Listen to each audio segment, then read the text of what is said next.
Donna and I have been married for 8 years. We graduated from college together and were wed within a year. We both had good jobs and we are putting as much money aside as we could for our first home. There are no children yet. I want them, but Donna just cannot get interested in being a mother in any sense of the word. That seemed to be the only contention in our marriage. We had our first sex while we were in college, and we were always open to trying new things. By new things, I mean within limits, nothing kinky or perverted. Our sex life was active and fairly constant, up to about 4 months ago. What brought us together in college was bird watching. We both enjoy being out in the open, looking for the elusive species that we hadn't seen yet. We met at an organized birding hike and found out that we enjoyed each other's company. It was nice having someone to go on outings with, and it was great that we both liked the same thing. Our first sex was in the woods, and it turned out that that was Donna's favorite place to participate in carnal pleasures.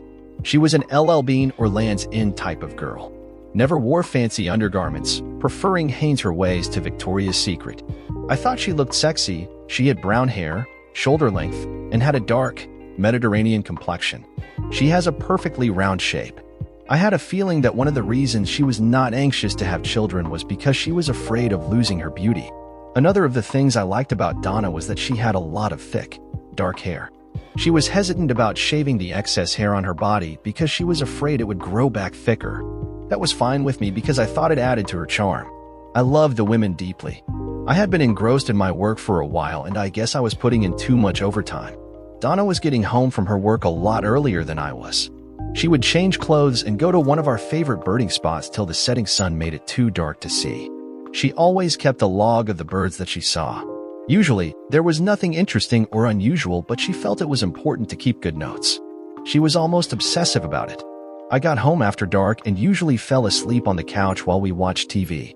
I was just working too hard and was not being a good companion or husband. After a few days without sex, I would expect her to get frisky. This wasn't happening. She seemed to be relieved that I was not trying to have any type of physical contact. That was when I started to worry. I never played team sports when I was growing up. My parents tried to get me interested in all sorts of activities with other kids my age. The problem was I had a bad temper. I would fly off the handle at the slightest provocation and would attack any kid who pissed me off. By the time I finished high school, I had learned to keep it under control. My wife didn't know about the problem.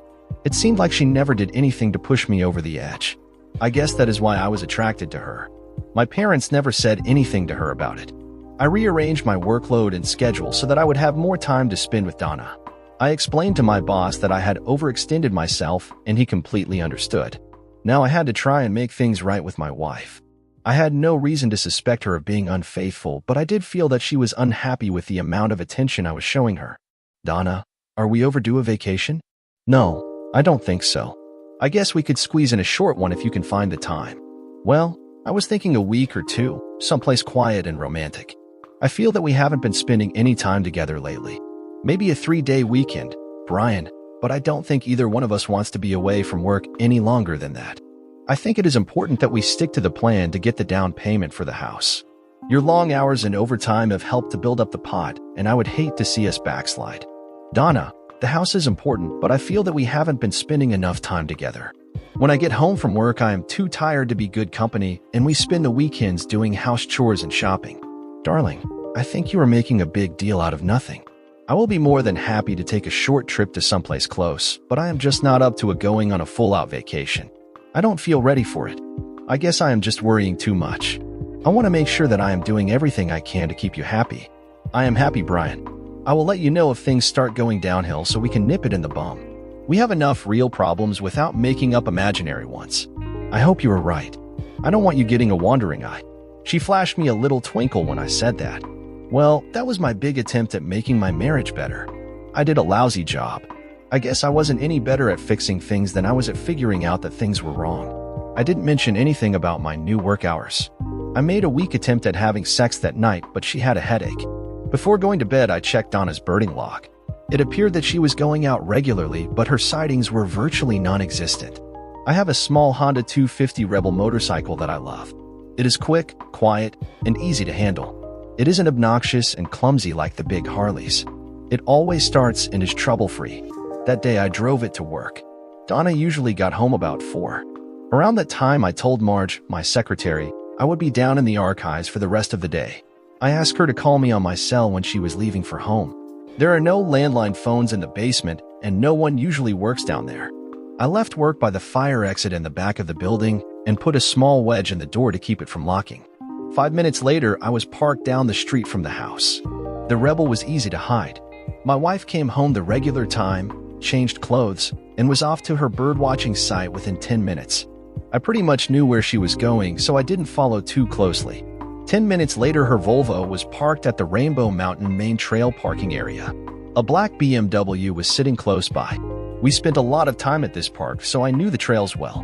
After parking the bike in some trees, I started up an alternate trail. I took my time and was careful not to make any noises. Years of birding gave me an edge in this area. Every few minutes, I would stop and scan the area ahead with my binoculars. Toward the top of the mountain, it got a little rough. The trails were marked, but they were close to some dangerous overhangs. It was good for hawk watching, especially at this time of year. You could see for miles across the valley and everything was fine as long as you didn't look down. I couldn't help myself.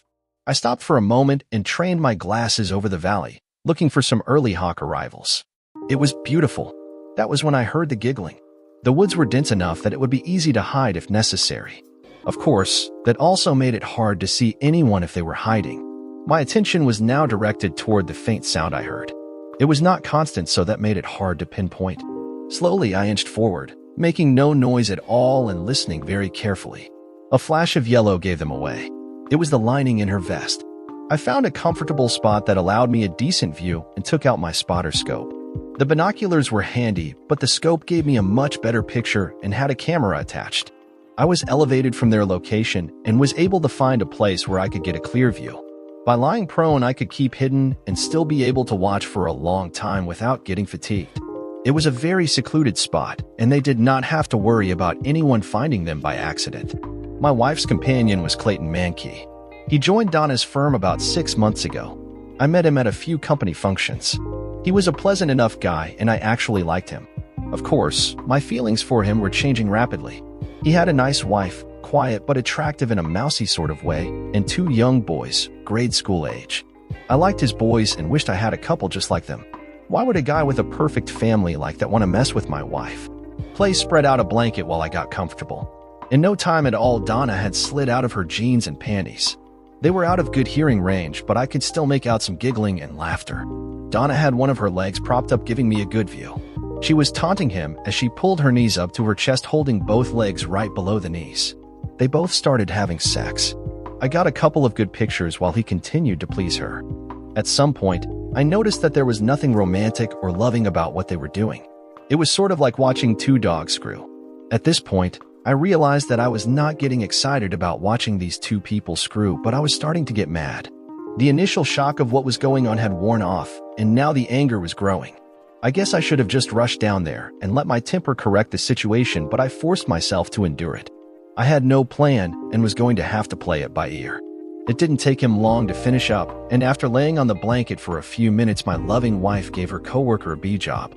There was a little more giggling, and they started to get dressed. The whole tryst took way less than an hour. Donna gave him a little kiss, not like a lover but like a husband. He was getting the blanket together as she started to walk away. It appeared that they felt it was better if they came and left separately. I was out of the way, and she did not notice me lying there.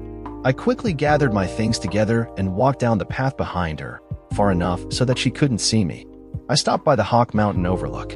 It was a flat rock that stuck out over the valley below. The drop was at least 300 feet. A beautiful spot, but dangerous. I was standing there looking out with binoculars when Clayton came walking down the path. My blood was boiling when I saw him, but outside I was calm. What y'all looking at? It's a red-tailed hawk feeding her babies at the top of that pine tree. He glanced over that way but couldn't see anything. Of course, there was nothing there to see. That tree right over there. The one full of pine cones. I still can't make it out. He moved a little closer to the edge and leaned over. Then he looked back at me. Don't I know you from someplace? Yes, we met before. I'm Brian Powers, Donna's husband. His eyes went wide open. The last thing he said was, "Oh shit," as I gently pushed him over the edge. Everything went in slow motion for the next few moments. It seemed like it took forever for him to reach the bottom, when in fact it was probably about 4 or 5 seconds. As I looked over the edge, my cell phone rang. Clay was lying face down and his leg was up under his body in an unnatural position. I studied him for a minute, fascinated, as I answered the phone. Hi, Marge. What is going on? I'm going to leave now. Are you going to be down there all day? No, I am finishing up now. I should be back upstairs in about 10 minutes. Okay. I left 2 letters on your desk that need to be signed. I have to mail them out first thing in the morning. No problem. Thanks, Marge. I'll see you tomorrow. It took me longer than 10 minutes to get back to the office, but it didn't matter since Marge was gone anyhow. I signed the letter she left. Before going home, I changed from my hiking shoes to a pair of Oxfords. The boots went into a dumpster a few blocks from work. Donna was surprised to see me home so early. They didn't find Clayton's body until the next afternoon. It was on the evening news and Donna was broken up by it. He didn't come into work today. Everyone was wondering if he was sick, but his wife said he didn't come home yesterday. What the hell was he doing up on Rainbow Mountain? He wasn't into bird watching or anything like that, was he? Donna stammered a little. No, I don't think so. Did you go up there yesterday after you got off work? She hesitated. No, not yesterday. I had some laundry I wanted to catch up on. I wonder if anybody saw anything.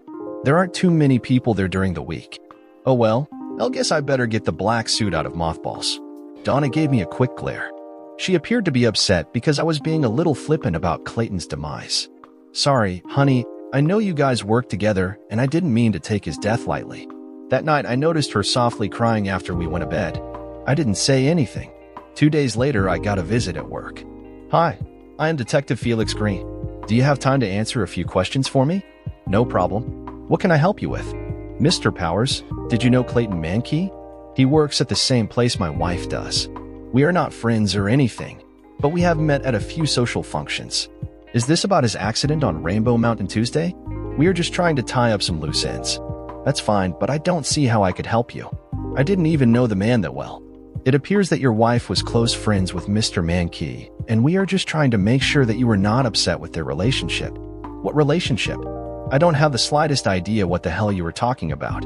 My wife worked with Clayton Mankey, and that was the extent of their relationship.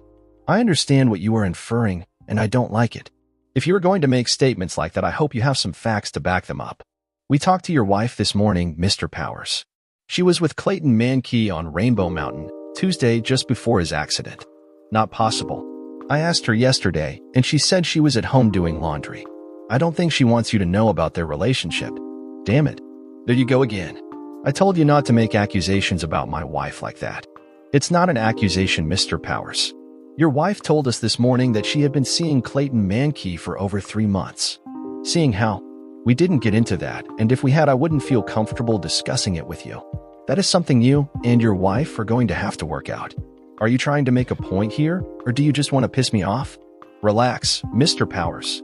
It is not our intention to upset you. We talked to your secretary, Marge Schumann, earlier, and she said you spent most of Tuesday afternoon in the basement going through archived files. Not most of the afternoon, only about 2 hours or less. I was in my office for the rest of the time. I left early, about 5:30 or 6. The guard downstairs said you signed out about 5:45. Sounds about right. I wasn't watching the time. I just wanted to get home to my wife. Your wife said you got home about 6. It only takes about 10 minutes to get there. Did she tell you I was there for the rest of the evening? Relax, Mr. Powers. Everything is fine. We are just checking a few loose ends to make sure nothing is overlooked. You really weren't aware of your wife and Clayton Mankey's relationship, were you? No, but I think it will be the main topic of discussion at the dining table tonight. Felix Green gave me his card, excused himself, and quietly left. I was fuming. I swear smoke was pouring out of my ears. Of course, I knew what Detective Green told me, but just hearing from another person was infuriating. I threw my stapler across the room just as Marge came in. Brian, I hope I didn't say anything wrong. I didn't want to get you in trouble, so I just answered their questions as honestly as I could. That's okay, Marge. It looks like there are some personal problems that my wife and I are going to have to work out. You might have to cover for me for the next few days. It looks like I am going to be busy. Can do easy, boss. No problem. Now, I had no intention of working out my problems with Donna. All I wanted to do was figure out the best way to end the marriage. Luckily, there were no children, and we were in a rented house. I wanted kids in the worst way, but now I was glad that Donna had said no. It wasn't even 3 o'clock yet, but I put all my stuff away and walked out the door. Marge gave me a small nod of understanding as I left. There was $75,000 in change in our house account. I took out $63 and went down the street to the local GM dealer. 2 hours later, and $58,000 per, I drove out in a yellow Hummer. I decided I didn't want a new house after all. I needed the extra money to buy gas for the monster. Shortly after pulling into the driveway, Donna came out. "What the hell is that?" "Like it. It's my new car. I decided I needed something a little sportier." "Are you crazy?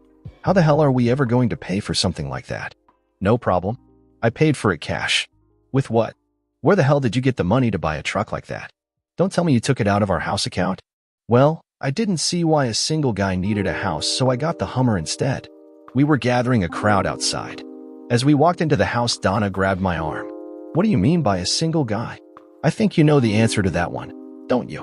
Why would I want to buy a house with you? Hell, why would I want to stay with you? Come on, Brian, you were talking like a crazy man. Calm down and make a little sense." "Okay, sweetheart.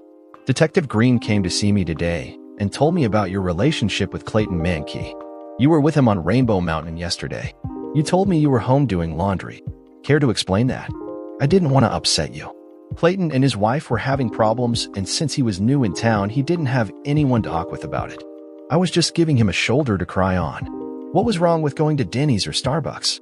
Why did you have to up to Rainbow Mountain?" Clay was very emotional, and he was afraid he would break down and cry. He didn't want to do that in public. I got up and poured myself a cup of coffee. Donna sat quietly waiting for my next move. It was like a little game. I was mad that she even decided to play it. "That's all bullshit, and you know it. I am hurt that you think so little of me that you try to pull something like this. You and Clayton have been lovers for over 3 months. You have cheated on me, and he has cheated on his wife. I am tired of listening to you make up little girl stories. Either face up to it like a grown-up or keep your damn mouth shut. You don't know what the hell you are talking about. Just because you make something up doesn't mean it is true. There is nothing between Clayton Mankey and myself except friendship. If you can prove otherwise, go ahead. I was on a spot here. I had pictures, damn good ones. If I showed the pictures, I would have to admit that I was on Rainbow Mountain the day Clay died. I couldn't do that. I was trying to think on my feet, but it was hard because I was sweating with anger. My fists were clenched, and the blood vessels in my neck and forehead were popping.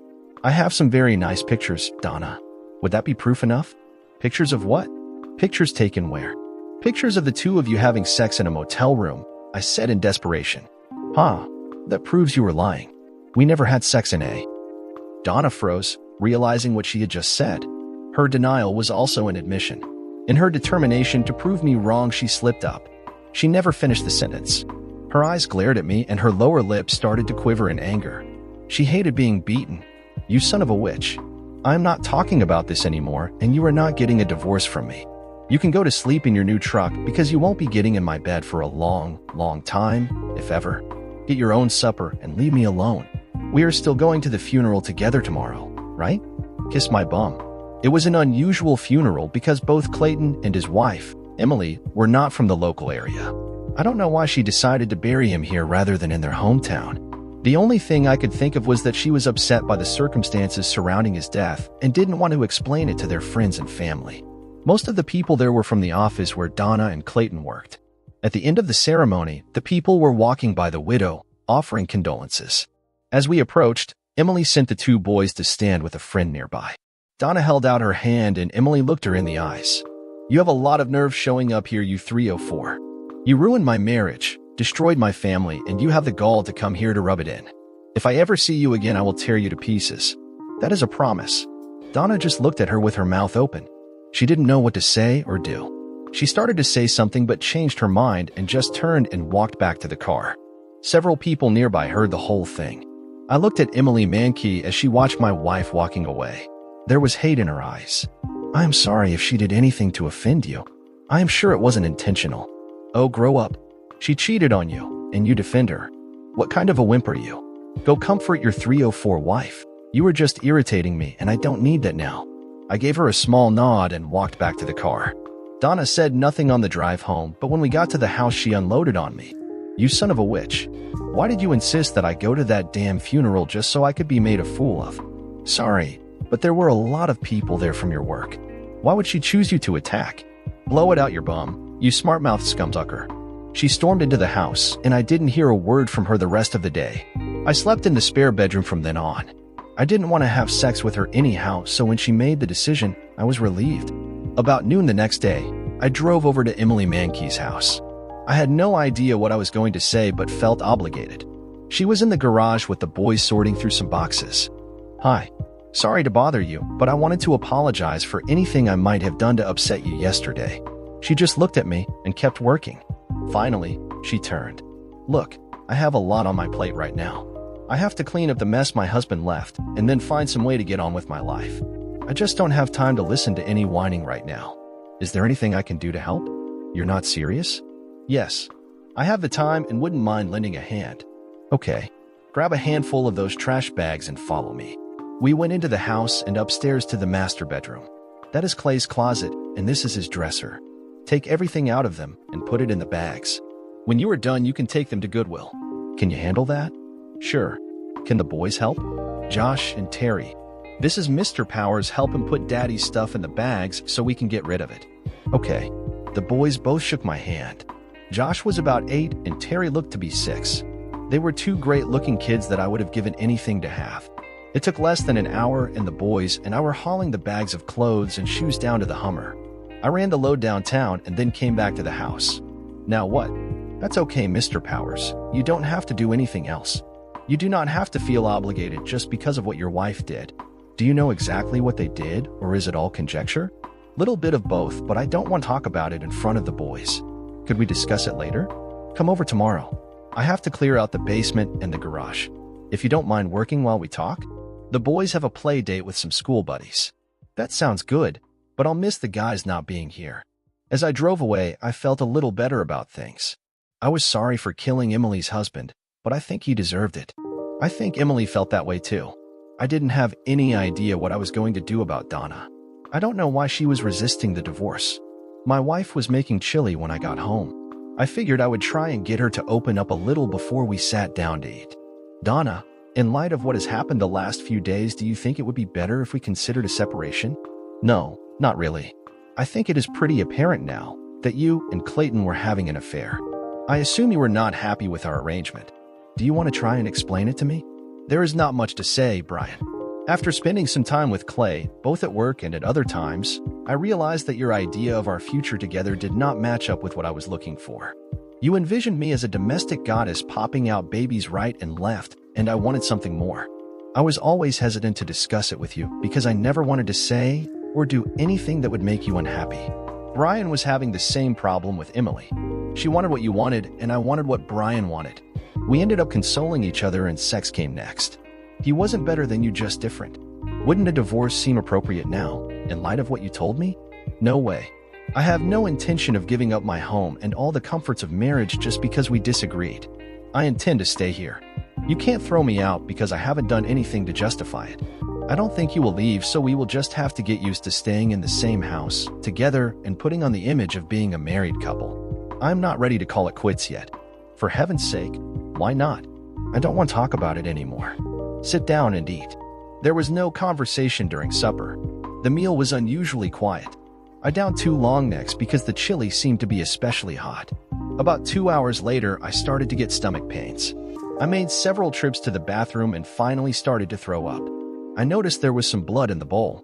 "Donna, I am feeling pretty bad. Can you run me over to the emergency clinic?" "Hell no.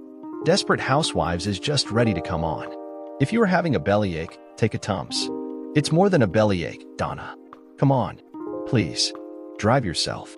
You are acting like a baby." I grabbed my keys and went to the car. My neighbor was putting out his trash, and he asked me what was wrong. I explained, and he drove me to the hospital emergency room. The next thing I remember was waking up and looking at the sun coming through a window. I turned to look to the other side, and there sat Detective Green reading a magazine. "Good afternoon, Mr. Powers. I thought you were going to sleep all day. What the hell are you doing here? What happened, and what time is it?" "Hey, guy. I am the one who asks the questions. Take it easy, and everything will come to you." "Okay. Sorry if I got a little anxious." "Understandable, under the circumstances. Brian, it seems like you got a hold of a little bad chili last night. Luckily, your neighbor got you here in time. They had to pump you out and give you a lot of fancy medicine that I can't pronounce." I think you ended up with a high and a low enema, or something like that. What the hell was it? They told me the fancy name, but basically, it was rat poison. That bitch. What did she say? Well, she gave us the leftover chili and it tested okay. She claims she has no idea where the poison could have come from. She ate the same food you did and she was fine. We looked around the house and the garage and couldn't find anything. So what are you going to do? Nothing at present. About that time, the doctor came in with a nurse. He checked a bunch of stuff while the nurse took another blood sample. He said I could go home when I was ready and gave me a paper with some bland food listed on it. I borrowed Detective Green's cell and called Emily to apologize for not showing up to help her. Felix took his phone back. Why does your wife want to kill you, Mr. Powers? I don't know. Why did she kill Clayton Mankey? Do you know that for a fact? No, I don't. But she was on Rainbow Mountain, and she was the last person to see him alive. Come on, Brian. I'll give you a ride home. Donna was all gushy when we got home and apologized over and over about not being more responsive to my problem. I went to the spare room and closed the door. I didn't eat any more meals at home after that. The next day, I told Marge I would be out on a sick day and asked her to try and find an apartment for me. Somehow she had found out what happened. I waited till after Donna left for work and then started to get some of my stuff together so I could move out quickly if necessary. I was a little upset that the police were not able to do anything about the poisoning. After a quick breakfast at the IHOP, I stopped by to see Emily. The boys were at school. Emily was more upset over what happened than Donna was. I promised her I would be back later after I took care of some personal business. Donna didn't want a divorce, but she did want me dead. That meant one of two things, revenge or money. I stopped to see my insurance man. I guess it was a stupid thing to do, but shortly after we were married, I took out $1 million life insurance policy with Donna the beneficiary. The payments were high, but the cash value was now over $16,000. I cashed it in. Then I canceled the collision and comprehensive coverage on Donna's Volvo. I went by work and canceled the medical and dental coverage that I had on Donna through the company. The medical insurance would still be in effect for 90 days, but the dental stopped at the end of the month. I changed the beneficiary on my company insurance policies to my mother. Marge was glad to see me and offered any help she could. The bank manager told me that Donna had already cleaned out the rest of the house fund, about $12,000. I explained the situation to him, and he agreed to set everything up so that he could close out the credit cards and checking as soon as I notified him. I started up a new account and signed a bunch of papers for him. I swung by the house. Donna was there, wearing her birding clothes. We were pleasant to each other, but not gushy. She said she was going up to Rainbow Mountain to do a little bird watching and relax. It felt like I was being set up, but I decided to play along. Shortly after she left, I was on my way, riding the Rebel. Her car was parked on the upper lot along with a gray Ford Ranger. I quickly went around the mountain to the lower lot. Her mountain bike was chained to a tree by the side of the lot. I parked my Honda on the other side hidden by some bushes. I hated the uphill hike, but it only took a few minutes. Donna was standing behind a rock outcropping talking to a guy who was carrying a small shotgun. It was the kind of gun that had a pistol grip instead of a stock. As I watched, she gave him a photograph and a business-size envelope. He looked at the picture carefully and then opened the envelope and counted a large amount of money. They shook hands and Donna started to rapidly walk directly toward me. I quickly ducked behind a small ledge and waited silently till she passed. The man she was talking to hunkered down behind the rocks so he could watch the trail coming from the parking lot. He was waiting, and I was pretty certain what for. Donna had counted on me to follow her and assumed I would come from the lot where she parked the car. It was quicker going back down the hiking path than it was going up. When I got to the bottom, I saw that her bike was gone. I took the Honda and went up to the top lot. The Ford was unlocked. There was a jogging outfit on the front seat. I took the registration from the glove box, a pack of matches from the center console, and the jogging suit pants. I twisted the jogging pants as tight as I could and dipped them into the Honda's gas tank. After doing both ends, I shoved the pants into the truck gas tank, lit the end, and got out of there as fast as I could. Halfway down the mountain, I heard the explosion. I hope she gave him enough money to cover that. I probably broke a few traffic laws getting home, but I had to take some back roads so I wouldn't catch up to Donna. After parking the motorcycle behind the garage, I took out the lawn fertilizer spreader and started pushing it back and forth across the lawn. There was nothing in it, but she didn't know that. A few minutes later, my wife came down the street and saw me. There was a disappointed expression on her face. I didn't know what she was going to say to me, so I got her first. Hey, where the hell is the Volvo? You leave in the car and come back on the bike. What is going on? She stuttered and stammered a little without saying anything, and then her cell phone rang. She turned away while she answered it. I couldn't make out the conversation, but it appeared that the person on the other end was a little excited about something. Brian, I left the Volvo up on the mountain and decided to get some exercise by riding the bike home. I know it sounds silly, but could you give me a lift back up to get the car? Darling, that doesn't make any sense at all. Come on, I'll run you up there. She didn't say anything on the drive to get her car. She was playing with her fingers on her lap a lot. She sure seemed worried about something. As we got close to the mountain road, we saw a bunch of fire trucks going to the top. We got about halfway up when a police officer stopped us. I'm sorry, folks, but there has been an accident up on top of the mountain. A truck caught fire. We can't let anyone up there right now. My wife's car is parked up there. Can we walk up to get it? Hold on a minute. We sat without speaking while he talked to someone on his phone. Okay, you can walk up to the top and an officer will help to guide you past the fire trucks to bring it down. Donna looked at me as she got out of the Hummer. You can go on home now. I'll be okay from here. Thanks for bringing me up. I just nodded to her. After she was out of sight, I started to follow her. It was easy because of all the commotion. When she reached the top, the guy she was with on the trail walked over to her waving his arms. Of course, I couldn't hear anything, but it was evident that she was trying her best to calm him down. They argued for at least 10 minutes, and then he walked over to the fire chief and said something. As he and Donna got in the Volvo, I hurried back down to the Hummer. It would take a while for them to get turned around with all the fire trucks and hoses, but I still had to rush. As I pulled out, I saw the Volvo turning the corner. I went home but left right away on the Honda. I went to see Emily. I had to apologize for being late, and she insisted on knowing what had happened. She seemed interested, even though I softened the story up a bit. Josh and Terry were glad to see me and were more than eager to order pizza for supper. We spent a couple of hours getting things up from the basement for the yard sale. The boys worked hard and didn't complain at all. I wish they were mine. I had Emily drive me home about 9 and left the motorcycle at her place. Donna didn't get home until late. I didn't ask where she was. Early the next morning, while Donna was taking a shower, I removed the SIM chip from her cell phone. After she left for work, I called the banker and told him to close out the accounts and the credit cards. I went to the cell phone office and terminated her service after paying a $200 cancellation fee. At the end of the day, the landline phone would be cut off as well as the DSL and cable TV. I notified the landlord that I was moving out and told him he could keep the deposits because of the short notice. I mentioned that my wife might be staying and that he should contact her about a new rental agreement. The water and electricity would be turned off at the end of the week. It only took a few minutes to load my things in the Hummer, and I was on my way to the apartment that Marge had found.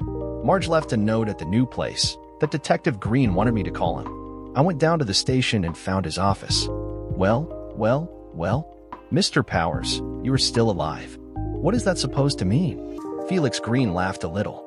He seemed to be enjoying my dilemma. Do you know a man named Bobby Terrell? I can honestly say I never met the man. I reached into my pocket and handed him the registration from the Ford.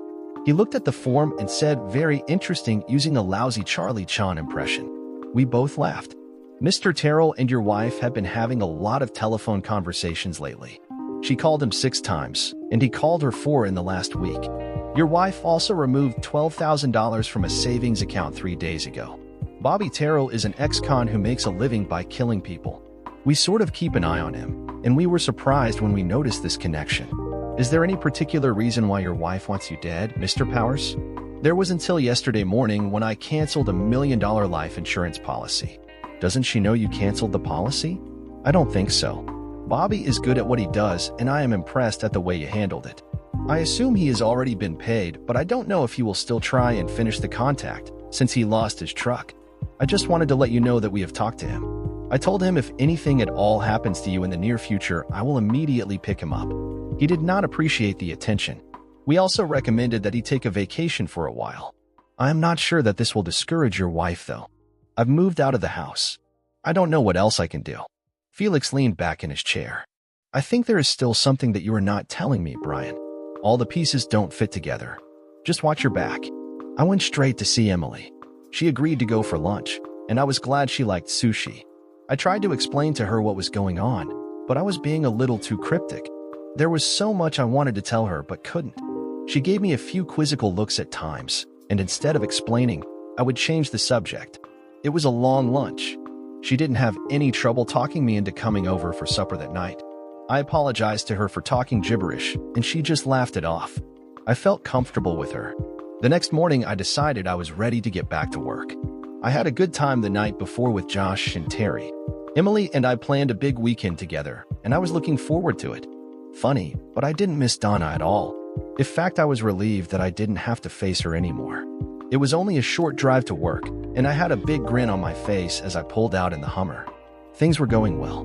The big monster picked up speed nicely, but as I started down the first hill, I noticed something strange.